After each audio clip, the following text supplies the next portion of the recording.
Everyone, it's Mrs. Millay. I am actually going to read another chapter tonight of Jeremy Thatcher, Dragon Hatcher by Bruce Coville. We're getting near the end of this book and it's exciting. In the last chapter, Jeremy confessed to Mr. Kravitz that he was the one who gave him the hot foot, but to Jeremy's surprise, Mr. Kravitz didn't actually believe him. He thought he was covering up for somebody, which he actually was, covering up for Tiamat. And Jeremy did get a little bit of insight into Mr. Kravitz, that Mr. Kravitz isn't really a very talented artist. So Jeremy thinks that maybe Mr. Kravitz is mean to him because he is a bit jealous of Jeremy's talents. That's where we're at, and chapter 12 is actually called Night Flights. "I've got a chance," shouted Specimen when he heard the news. He was so excited he raced home to work on his entry as soon as school was over. Jeremy stayed behind thinking about his conversation with Mr. Kravitz. He had told Spess only half of it. The personal part, the stuff about his own talent, he was keeping to himself. Normally he would have told Specimen everything, but lately he hadn't felt like talking to Spess so much. That shout of joy hadn't done anything to help matters. It was clear Specimen considered Jeremy's banishment from the contest fair punishment for getting the class in trouble to begin with. Jeremy was sick of it all, the teasing, the punishment, the injustice. He broke his favorite drawing pencil in half and threw it into the wastebasket. By the time he left the building, the only kid still hanging around was Mary Lou. She was waiting for him on the steps of the school. "That was a nice thing you did," she said. "I don't want to talk about it." Mary Lou started to say something else, then changed her mind. "We've got company," she said, switching the topic altogether. Jeremy looked around warily. Were Howard and Freddie waiting to pound him? "Wrong direction," said Mary Lou. "Look up." He did, turning in a slow circle until he spotted Tiamat looming on the edge of the school roof.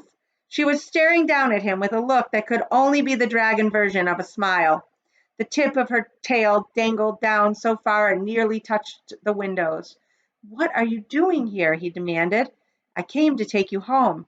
Before Jeremy could ask what she meant, Tiamat leapt from the roof, spread her wings, and began to glide toward him, her claws extended before her. "Tiamat," he yelled. "Tiamat, don't!" "What's going on?" cried Mary Lou.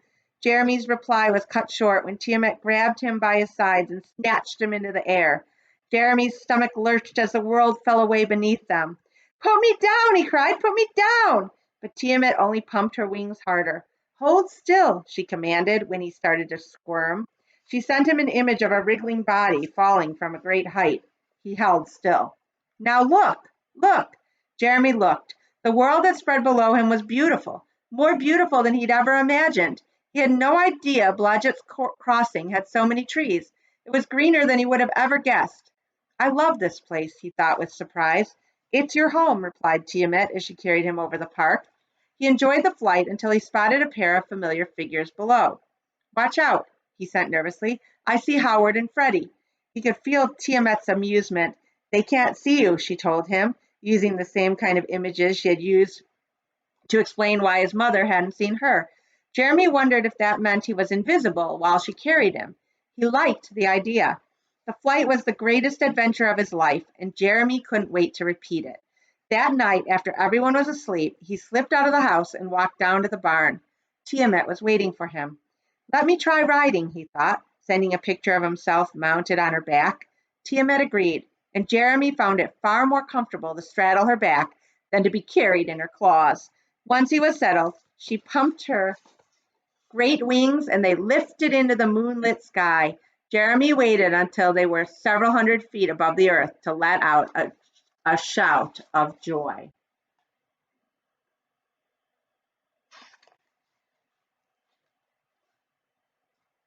I lost my spot. Let's see. Every night after that, Jeremy slipped out of the house at midnight to accompany the dragon on her journeys across the sky. Sometimes she went so high that the air became thin and hard to breathe. They flew into clouds, skimmed across rivers, soared over cliffs. Tiamat hunted on those nights, out in the wild, away from the pets and the people in the town. She would put Jeremy on top of a high hill and then swoop through the darkness, catching squirrels, rabbits, bats, and raccoons. The first time he watched her eat a rabbit, he thought he was going to be sick. No sense in getting mad at a dragon for being a dragon, he told himself, turning his head from the gory sight. But even the hunting she was doing was not enough. She was over 20 feet long now, and still growing. Soon she would need larger prey. I have to go home soon, Tiamat told him each night when the flight was over. Jeremy would nod, leaning his head against her shoulder, trying not to weep. Once she folded a leathery wing around his shoulder, as if embracing him. Yet, as much as he dreaded her leaving, he knew it would also be a relief. Caring for her had put such a strain on him that his mother had started to worry about his health. A week after the night rides began, Mrs. Thatcher announced she was taking him to the doctor for a checkup. "Why can't Dad check me?" protested Jeremy. "He's a doctor." "He's a veterinarian," said Mrs. Thatcher crossly. "I want you to see a people doctor." But other than general exhaustion, Dr. Houlihan found nothing wrong with Jeremy. "Have you been getting enough sleep?" he asked, rubbing his bearded chin in puzzlement. When Jeremy shook his head, Dr. Houlihan scowled. "Start sending him to bed earlier," he said to Mrs. Thatcher, "and give him a mug of warm milk before he turns in." That was fine with Jeremy. He had been looking for an excuse to go to bed early. A little extra sleep then would give him more energy for his midnight flights with Tiamat. Not that there were many left of them. Soon, far too soon, Friday the 23rd of June arrived. The day of Midsummer Night was a day of endings. The last day, not only of school, but of sixth grade. Jeremy had gone to Blodgett's Crossing Elementary more than half his life. Leaving it with the thought that next year he would go someplace new was both exciting and frightening. The school gathered for a final awards assembly. When Mr. Martinez announced that Specimen had won first place in the art contest, Jeremy clapped and cheered. But inside he ached, because he had wanted so much to win it himself. He wondered if Spess would remember their mutual pledge that the winner would share the prize. Jeremy was leaving the building, still stinging with loss when Mr. Kravitz stopped him. "Thatcher," he said. Jeremy turned. His stomach grew tight with the anticipation of something nasty about to happen. Mr. Kravitz paused. Then, to Jeremy's surprise, he nodded and said, "Good luck next year." What was even more amazing was that he sounded like he meant it. But even that miracle did little to distract him from the coming loss, and he spent the afternoon in a daze of sorrow. After dinner, he placed Tiamat's baby teeth in a small leather bag his uncle had given him several years before. He had found nearly 3 dozen of them, the tiniest no larger than a pencil point, the biggest nearly the size of his little finger. Their soft pearly color disguised the fact that they were razor sharp and steel hard. Next, he took her skins. She had shed 7 times in all out to the barn. When he had smoothed them out on the floor, they were like a diary of Tiamat's growth. He laid the first skin, barely a foot long, in the palm of his hand. It reminded him of the night she had hatched. "I was tiny," she sent the message, a combination of crystal clear image of the hatching, accompanied by a gentle sense of amusement. "I was frightened," he replied. Remembering that night made him remember the magic shop and something Mr. Elives had said to him. "Did you really choose me?" he asked. She replied with a flood of warm assurance. "Why?" "I liked the colors in your head. I knew we could share beautiful pictures." She poked her head, which was as big as a horse's, over his shoulder. "I will miss you." "And I will miss you," replied Jeremy, stroking her scaly nose. Beneath her eye he felt a piece of hard material. It came away in his fingertips. When he held it up, it sparkled in the light. "What is this?" "Dragons weep diamonds," replied Tiamat, turning her head away. Jeremy pressed the tear to his chest. In the distance he could hear his mother calling him to come in. He glanced at his watch. Almost bedtime. Placing Tiamat's skins one on top of the other, he rolled them up, then tied the crinkly red bundle with a strand of yarn he had found in his mother's knitting bag. Next to it he placed the box in which he had carried home Tiamat's egg. Inside, saved as per the directions, were the pieces of the shell. Next to that, he set the bag of teeth. Jeremy looked at the collection of material, the box, the bag, and the scroll, and wondered if he should add Tiamat's tear. But the letter hadn't mentioned anything about this, so brushing away a tear of his own, he tucked the gem into his pocket. When he turned to go, he saw Mary Lou Hutton standing in the doorway. "I came to say goodbye to Tiamat," she said softly. Jeremy nodded. Mary Lou walked to the dragon. "Farewell, Lady Tiamat," she whispered. Tiamat dipped her long neck and Mary Lou embraced her. After a moment, she turned to Jeremy and asked, as she had several times over the last few days, "Do you want me to come tonight?" He shook his head. "I have to do this alone," he replied, as always. Mary Lou nodded. "Good luck," she whispered. Her voice was husky. He could tell she felt nearly as bad as he did. Shortly after 11 o'clock, Jeremy tiptoed out of his room carrying the box, the scroll, the bag of teeth, and a flashlight. With no Tiamat to intimidate them, the kitchen cats rubbed around his ankles, begging for a late-night treat. Ignoring their pleas, Jeremy slipped out the back door.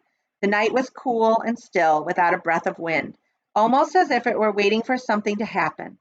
Jeremy didn't need to walk to the barn. Having sensed his approach, Tiamat was waiting for him in the yard. In the silvery light of the full moon, she looked enormous. They started walking. It would have been easier to fly, of course, only they couldn't because Jeremy had no idea where they were going. That wasn't for lack of trying. 2 days earlier, he had walked the entire length of Main Street looking for the corner of Main and not Main. As far as he could tell, it didn't exist. That didn't surprise him. He had lived in Blodgett's Crossing all his life and never heard of such an intersection. But its absence had worried him. How was he supposed to take a dragon to a corner that wasn't there? Finally, he had decided that he would just walk along Main Street and see what happened. If the old man wanted them, odds were good that he would find them. They were less than a block from home when Jeremy heard a car. He dove for the bushes. No telling what would happen if someone spotted him wandering around this time of night. "Maybe you should ride on my back," suggested Tiamat. "Then no one will be able to see you." She crouched low, and Jeremy climbed on. In a way, it felt even stranger to ride on a dragon walking through town than to fly with her. The air was cool and moist, and as they neared the center of town, fog began to creep toward them. It grew rapidly thicker. By the time they were 2 blocks past the main intersection, Jeremy could hardly see. "Too bad we don't know where the corner is," thought Jeremy to Tiamat. "Then we could fly instead of walking through this stuff." She sent her agreement. The fog got still thicker, curling around Tiamat's feet like snakes made of smoke. Jeremy began to worry again. He had a feeling that if they continued walking, they really would come to the corner of Main and not Main. But when we do, will we be in Blodgett's Crossing? Or somewhere else altogether? The fog seemed to muffle the sound of Tiamat's footsteps. Jeremy felt as if he and Tiamat were the only things moving through the silence and the darkness. Finally, he slid off her back and asked her to fly ahead to see if she could see anything. She hadn't been gone for more than a few seconds when he felt a great sense of isolation sweep over him. "Come back," he thought desperately. He could feel Tiamat wheel above him. The rush of her wings as she landed made the fog swirl in a way that was almost angry. "Nasty," she sent. Jeremy put his hand on her scaly neck, and they walked on. No need to ride her now. No one could see him through this stuff. Soon the fog was so dense that even with the flashlight, Jeremy couldn't see more than a few feet ahead. The flashlight was still helpful, though, because if he stood right at the base of a street sign, the beam reached just far enough for him to read the name. After they passed Oak, Ash, and Willow, something strange began to happen. They started across streets he had never heard of before, streets with names like Wand, Staff, and Stave. 2 blocks past Stave, Jeremy thought they had found the corner they were seeking. He wasn't sure, because there was no street sign, only a narrow dirt path that led into a thick forest. The thing was, there were no dirt paths crossing Main Street, and no forest in Blodgett's Crossing. "Mr. Elives?" called Jeremy. His voice seemed to vanish in the mist. "Mr. Elives!" No answer. He pointed the flashlight at his watch. As a second hand swept up to make 11:30 on the dot, a hooded figure stepped from the mist. Jeremy swallowed. The newcomer was tall, much taller than the old man he had met in the shop. He was about to run when the figure reached up and pulled back its hood. Jeremy blinked. "What are you doing here?" he asked in astonishment. This author has a way of leaving us with cliffhangers. Who is this tall, hooded figure? Is it a character from the story or somebody new? It seems like it's someone that Jeremy knows. Also, are you starting to think about themes? What is this book really about? Is it really about dragons? Is it really about magic? Or is it about something different? A lesson that we can take away and learn from this book. All right, guys, that is it. I read 2 chapters today. You will have to hang tight for the end of the book, the conclusion. All right, bye-bye.